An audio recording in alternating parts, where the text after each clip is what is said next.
Aslında biraz önce siz de bahsettiniz, Doğu Konferansı'nın aslında bir benzeri ama benzer yönleri olmakla birlikte birbirinden de çok ayrılan konferanslar. O konferans sonrasında daha önce sohbet ettiğimizde de aslında oradan çıkan sonuçlara göre çeşitli ülkelerle görüşmeler yapıldı. Hem siyasi yöneticilerle evet, hem de sivil toplum görüşmeler yapıldı. Bir takım alt toplantılar, sanatçı toplantılar yapıldı ama kalıcılaşamadı ve harekete katılan, doğrusu o dönemde işte bu AK Parti'nin hani liberal diyebileceğimiz, liberal demokrat diyebileceğimiz o zamanlar vardı böyle bir insanlar. Onlar sonra kutuplaşma sonucu orada tam bir ayrışma oldu. Bunu şuradan doğru sordum aslında. Bu son sempozyum açısından da örnek konulan nasıl görevler var? Yani hani bu konferansın, sempozyumun bir devamı nasıl gelecek? Şöyle, tabii ki gücümüze göre biraz. Onlar tabii ki biraz Türkiye'yi daha önde görüyorlar ama hani Türkiye'de bunu yapan biz Sosyal Adalet Hareketi zayıf, yani böyle büyük bir güç değil maddi olarak da ve diğer açılardan. Dolayısıyla biz de zaten tek başımıza biz değil, yani barış hareketi, barış mücadelesinde olan içinden diğer arkadaşlarımızla beraber bu işi alt toplantılarla geliştirebiliriz. Diyelim ki sendikal hareket varsa, diyelim ki sendikal hareketin yüksek olduğu Türkiye'de ya da Lübnan'da ya da Tunus'ta, örneğin Tunus'ta sendikal hareket. Gerçi oradaki darbe nedeniyle orada da hareket hem İslamcı kesime gelenleri hem de sosyalistleri ve sendikacıları içeri atmış durumda şu anda. Ama hani bu tip toplantılar ya da sanatçıların olacağı alt toplantılar yapıp gene ama diyelim ki bir sene sonra hani bir ülkede daha kapsamlı toplantılar planlanıyor. Bu konuda hani uğraşacak arkadaşlarımızın gücüne bağlı biraz yani. Evet. Değerli Kılıç Arslan, biraz aslında içerik öne çıkan bir başlık vardı. Hatta bir oturumun başlığı da öyleydi. Şunu soruyordunuz. Orta Doğu'da yeni düzen arayışı, demokrasisiz barış mümkün mü? Şimdi barış tanımı çok yapılan, yani herkesin Trump'tan tutalım işte İsrail'e, Netanyahu'ya kadar herkes barıştan bahsediyor zaten. Biraz hani buradaki soru o yüzden önemli. Yani demokrasisiz bir barış mümkün mü Orta Doğu'da? Yani o tartışmalardan neler çıktı ve siz neler düşünüyorsunuz bu konuda? Şöyle, demokrasisiz silahlar susabilir. Yani bir şekilde, hatta savaşan dünyada da görülmüştü. Yani savaşan iki güç yani yenişemeyebilirler ve derler ki yani bundan sonra silahlar bırak. Bu da değerlidir. Yani buna kimse değerlidir. Çünkü sonuç olarak yani en önemli hakkımız yaşam hakkı. Dolayısıyla insanların sadece çatışan güçlerin değil, o halkın, sivil toplumun, sivil insanların da zarar gördüğü bir şey olduğu için tabii ki silahların susması anlamında, ateşkes gibi bir şey diyelim. Tabii ki istediğimiz bir şeydi. Örneğin Filistin'de bu sağlandı. Biz şimdi Filistin halkının hangi talebi kabul edildi? Hemen hemen hiçbir talebi. Ama peki biz buna karşı mıyız? Hayır. Yani sonuç olarak bu yıkımın durması dahil değerlidir. Bu açıdan tabii ki silahlar susabilir ama barış deyince, daha geniş kapsamlı düşününce tabii ki değil. Demokratik hak ve özgürlükler olmadan, eşitlik tanımlamadan her kesim olarak topluma, her farklı yaşam biçimlerine, farklı ulusal kimliklere, etnik kimliklere, dini, mezhebi, yaşam tarzı, bu kimliklere özgürlük tanıması, tabii ki ortak insan hakları çerçevesinde eşitlik tanımadan tabii ki gerçek barış mümkün değil. Ama barış için mücadele, aslında silahların susması bu anlamıyla mücadelenin bitmesi değil, tam tersine belki mücadelenin daha da yayılması anlamına da gelebilir. Çünkü sonuç olarak silahlı çatışan güçler belirli sınırlı güçlerdir.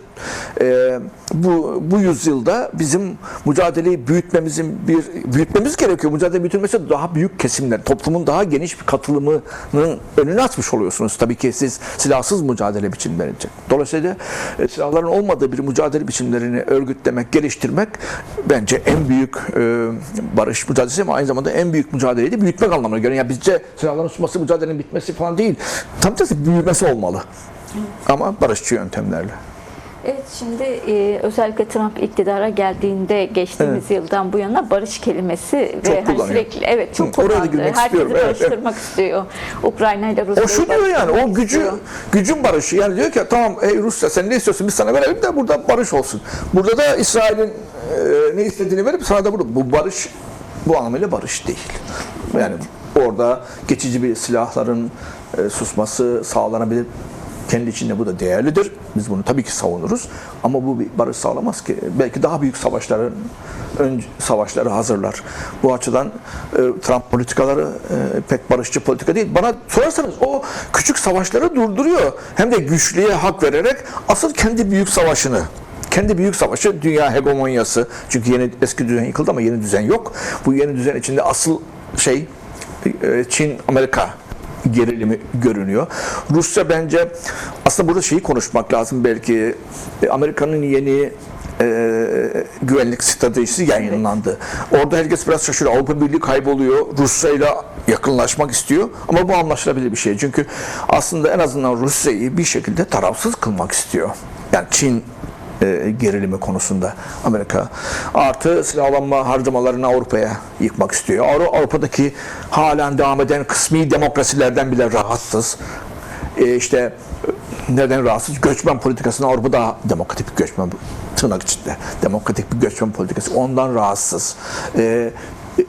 Sonra farklı cinsel yönelimi olan topluluklara karşı Avrupa Birliği'nin davranışıyla Amerika yönetiminin çok farklı. Ondan rahatsız. Aslında biraz otoriter, faşizan yönelim var dünyada genel olarak. Bunu Avrupa'da da egemen kılmak istiyor ve o tip partileri destekliyor. Demin aslında sizin girişte de ki televizyon yaptığı duyuru da vardı. Yani aslında otoriterleşme, askerileşme, militarize bir toplum ve yeni savaşlara hazırlık. Evet. Yani onun barış politikası biraz böyle. Evet, sizin de bahsettiğiniz aslında ABD'nin ulusal strateji belgesinde önemli bir nokta. Evet, ABD'deki uygulamalara dair rahatsızlık ve hani buradan doğru yeni bir rejim inşa etme, ama bir de şöyle bir dil de kuruluyor. Aslında güvenlik üzerine bir dil kuruyor. Yani barışı sağlayacağız ama güvenlik için. Ama kimin güvenliği? Evet, hani kimin güvenliğinden bahsediliyor? Burada Belki biraz o güvenlik dilinin özellikle Suriye, Filistin, Lübnan ve şimdi de son dönemlerde Afrika boynuzunda yaşanan gelişmeler var. Biraz buralardaki halklara etkisi ne oluyor bu güvenlik dilinin? Güvenlik dili aynı zamanda otoriter rejimlerin yüceltilmesi. Hani Amerika'nın Suriye temsilcisinin Barak ne dedi? Hani burada demokrasi olmaz. Hani burada size hayırlı krallar lazım.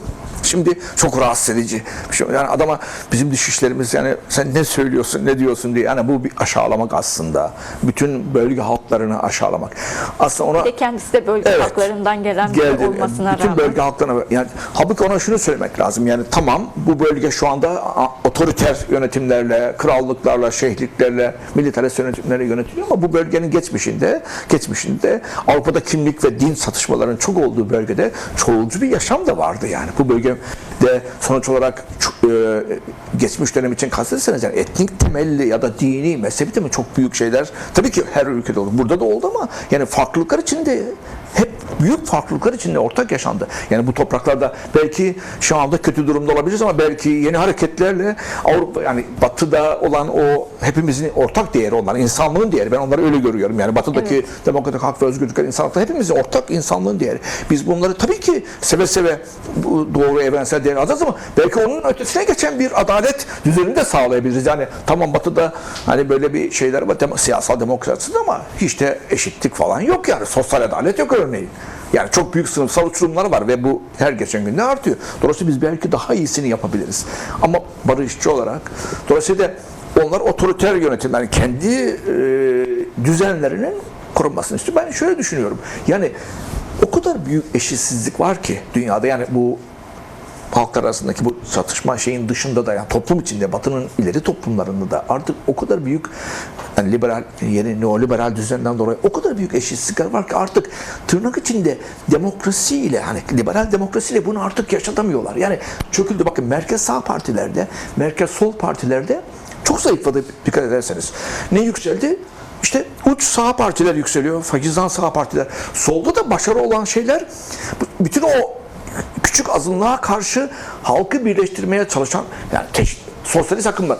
Bunlar sol popülizm diyebiliriz bunlara. Yani sol popülizmi Marksist Leninist bakış açısından eleştirebilirsiniz. Eleştiri zaten yapılıyor ama aslında bir başarı hikayesi de var orada yani. Çünkü çok küçük bir azınlık toplumları bu hale getiriyor. Ve o azınlıklara karşı sadece dar bir muhalefete değil, toplumun %99'unu hedefleyen bir politikalar da başarılı olabiliyor. Kalıcı nasıl olabilir? Nasıl yeni bir hegemonya, demokratik bir hegemonya geliştirebilir? Bunlar ayrı konular ama mesela şu anda Amerika'da da biliyorsunuz, Amerika'daki kampanya da çok başarılı gidiyor. Senatörün neydi? Mamdani. Evet. Yok, senatörün Mamdani'nin seçim kazanması da bunun bir göstergesi. Yine Demokratik Sosyalist Hareket'in Amerika'daki yükselen başarı. Kampanyanın ismini biliyor musunuz? Anti oligarşik kampanya. Yani başarılı bir şekilde ve böyle sağ geleneksel toplum kesimlerinde de etkili oluyor kampanya. Dolayısıyla yani burada mutlaka bu tip bir, yani bizim toplumsal muhalefetin de bu tip daha kapsayıcı, farklılıkları kapsayıcı, dini farklılıkları, mezhebi farklı kapsayıcı bir politika üretmemiz gerekiyor. Ben öyle düşünüyorum yani.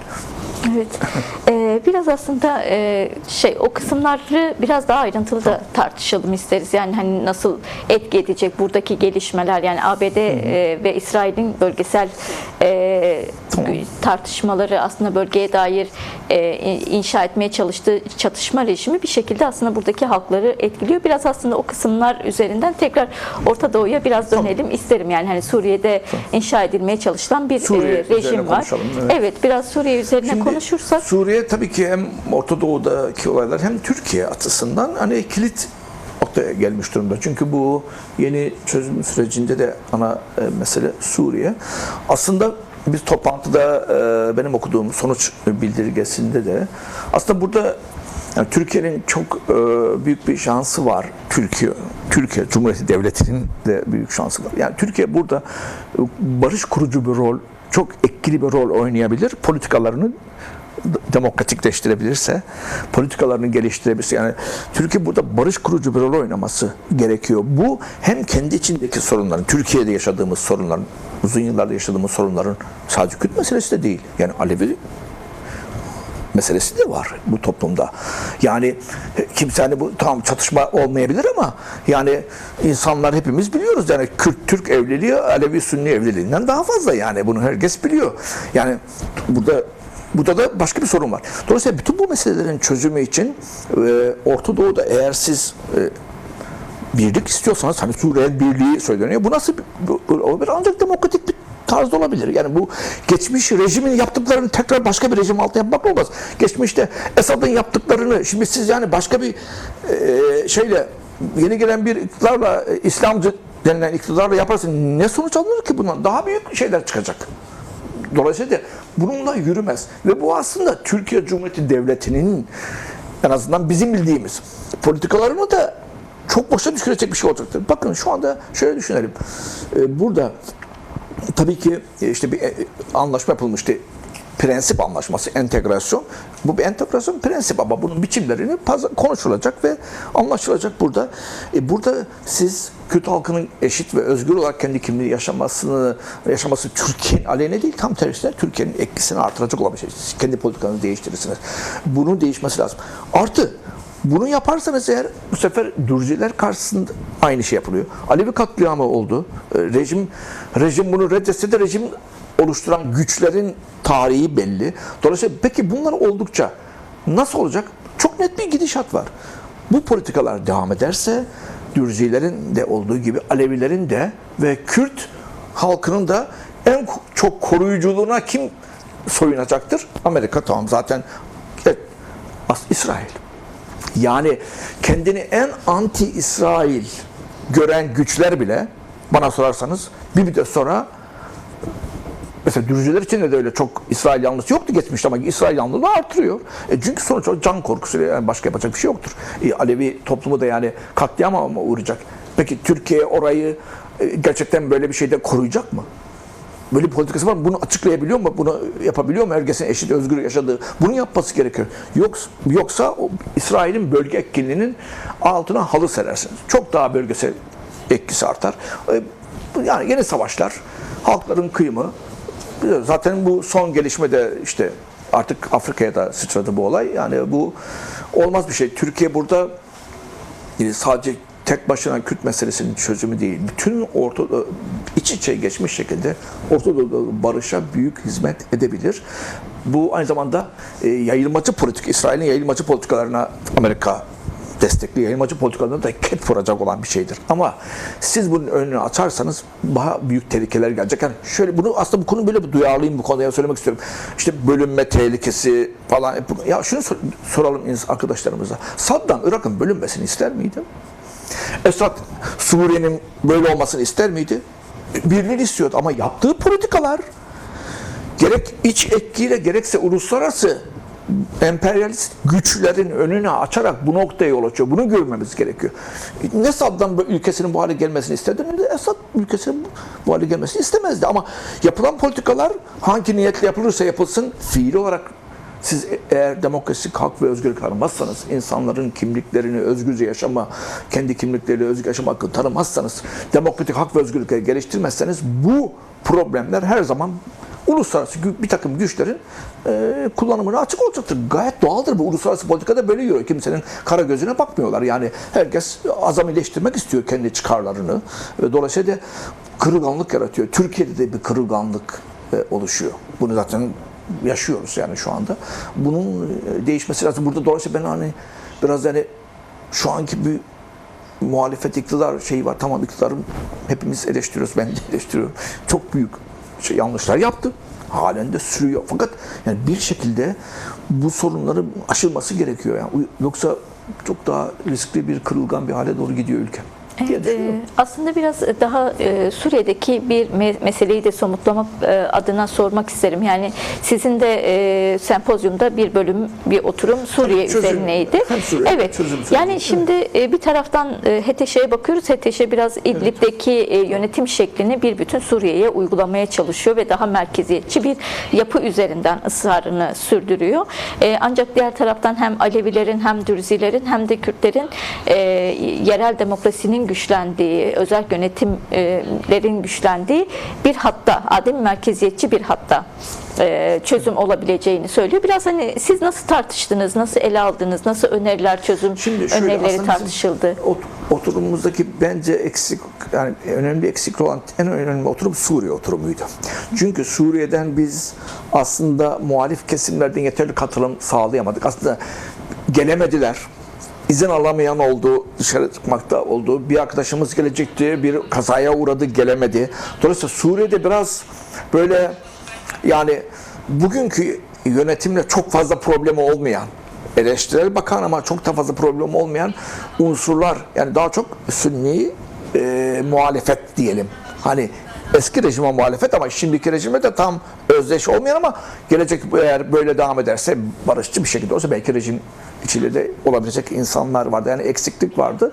Orada hem Kürt muhalefetinin hem de Alevi temsil eksikliği vardı. Fakat bütün gene bizdeki çözüm meselesi tartışılırken de veyahut da o Suriye oturumunun konuşmaları tartışılırken de konu vurgulandı. Yani burada bu sorunlar ciddi şekilde demokratik şekilde ele alınmadan yerel yönetimler olsun, kimlikteki özgürlükler olsun, bunlar ele alınmadan bu kalıcı bir barış sağlanamaz. Genel bir görüş olarak ortaya çıktı ama dediğim hep arkadaşlarımızla da konuşurken bu oturum eksikti. Çünkü bu oturumda farklılıkların temsili sağlanamadı. O bizim eksikliğimizdi. Yani aynı tarihlerde Uluslararası DEM Parti'nin Uluslararası Konferansı'na da İlham Ahmet gelecekti. Evet. Aynı şekilde orada da bir engelleme söz konusu olmuştu gerçekten. Birazdan Türkiye'deki devam eden çözüm süreci, barış ve demokratik toplum sürecine de değinirsek eğer, özellikle sizin de bir oturumda bu bölüme zaten ayrılmıştı. Evet. Suriye'yi biraz tartışmış olduk. Suriye'deki gelişmeler nasıl etkiliyor buradaki süreci ve şu an gelinen aşamayı siz nasıl görüyorsunuz? Şimdi bu barış yeni bir süreç. Başlar başlamaz biz Sosyal Adalet Hareketi olarak küçük bir hareketiz. Ama bunu çok değerli bulduğumuz için o zamandan beri bağımsız yani kendi dilimizle, kendi yaklaşımımızla bu süreci destekleyen ve etkinlikler yapmaya çalıştık. Yani 7-8 kadar etkinlikte bulunduk. Çünkü bu sürecin toplumsallaşmasını hayati olarak görüyoruz. Etkinliği kimlerle yaptınız? Etkinlik biz tamamen şöyle, ilk etkinliğimiz İstanbul'da Üsküdar'da yapılmıştı. Burada hem DEM Parti milletvekilleri hem CHP milletvekilleri, eski milletvekillerinin geldiği bir toplantıydı ve daha çok katılımcılar soldan gelen ya da geçmişteki İslam hareketten bulunmuş, bugün demokratik bir dünya düşüncesini savunan arkadaşların olduğu bir toplantıydı. Daha sonra Küçükçekmece'de çok büyük bir katılımla bir toplantı oldu. Gene benzer bir popülasyonla. Esenyurt'ta yaptık. Karadenizlilerin de katılımıyla Kürt halkından da katılımla oldu. Sonra başka bir etkinlikte böyle bir simgesel bir şey yaptık. Biz Sabahat Tuncel ile Müntezer Türköne'yi bir araya getirdik. Bir kafede bir sohbet gerçekleşti. Sonra çeşitli, mesela en son yaptığımız Bağcılar'daki bir derneğin toplantısına katıldık. Biraz katılımımız şey, yani ben şimdi Trabzonluyum. Bizim çevremiz Trabzonlu ya da İç Anadolu çevresinden, Trakya çevresinden daha çok emek hareketinden gelen arkadaşlar. Farklı, DEM Parti kendi işini yapıyor. Hatta biraz MHP de kendi işini yaptı. Yani MHP örgütlerinde bayağı bu konuyu gündeme getirdiler kendi üsluplarıyla. Fakat onun dışında yani sosyal demokrat ve sosyalist toplum muhalefetinin ben çok fazla tabii ki eleştiriler bakış açısı olabilir ama kendi dilleriyle bu işin toplumsallaşmasına daha fazla katkı garantisi toplumsallaşmadır diye görürüz. Tamam, tabii ki yani silahlı örgüt silah bırakmaya karar vermiş, devletle görüşür. O teknik işler ben bilemiyorum zaten, onlar ayrı. Ama bizim bu işte bir duygu katmamız lazım. Yani kitlelerin siyasete katılımı biraz da duyguydur. Birçok travma oldu. Karşılıklı travmalar yaşandı. Bu travmaların iyileşmesi gerekiyor. Bu da insanların birbirine dokunmasıyla olur. Bir duygudaşlık kurmakla olur. Selahattin Demirtaş'ın önerileri vardı. Mesela keşke bence böyle şeyler yapılsaydı ama özellikle AK Parti tarafı hiç bu olayın toplumsallaşması yönünde bir etkide bulunmadı diye görüyorum. Yanlış mı bilmiyorum. Ben öyle, Evet, biz de öyle gördüm. düşünüyoruz, evet. CHP de bunu yapmadı. Yani CHP tamam biz bunun içinde varız, komisyona katıldı ama hani kendi üslubuyla halbuki bir şekilde bir sembolik şeyler yapılabilirdi. Yani bence siyasette, kitlesel siyaset duyguları çok önemli. Yani biz o duyguları yaratmamız lazım. Değişimi böyle sağlarız. Onun için biz toplumsallaşma açısından buna yaklaştık ve bu eksik kaldı. Hala eksik kaldı. Suriye'de işler gerginleştikçe buraya da gerginlik yaşamaya başladı ve son haftalardaki son gelinen durum işte şeydi, yılbaşına kadar süre değil mi? Aralık sonuna kadar ne olacak? Herkes bir beklenti içinde. Bu arada işte eylemler, IŞİD olayı çıktı. Yani endişeliyiz. Ama bence barış arayışını sürdürmekten başka hiçbir yolumuz yok. Dolayısıyla en son Abdullah Öcalan'ın yılbaşı şeyini okudum. Evet, bugün yayınlandı yılbaşı mesajı. Yani tamamen hani çok barışçı bir şeydi, sözdü. Demek ki hani o taraf bu sürdürmek istiyor bu silahsızlanma ve barış şeklinde ve orada da entegrasyon tabii ki konuşularak ben bunu olumlu görüyorum. Bu mutlaka sürdürülmeli. Komisyondaki parti raporları çok iyi değil. Evet. Onlarda problem var.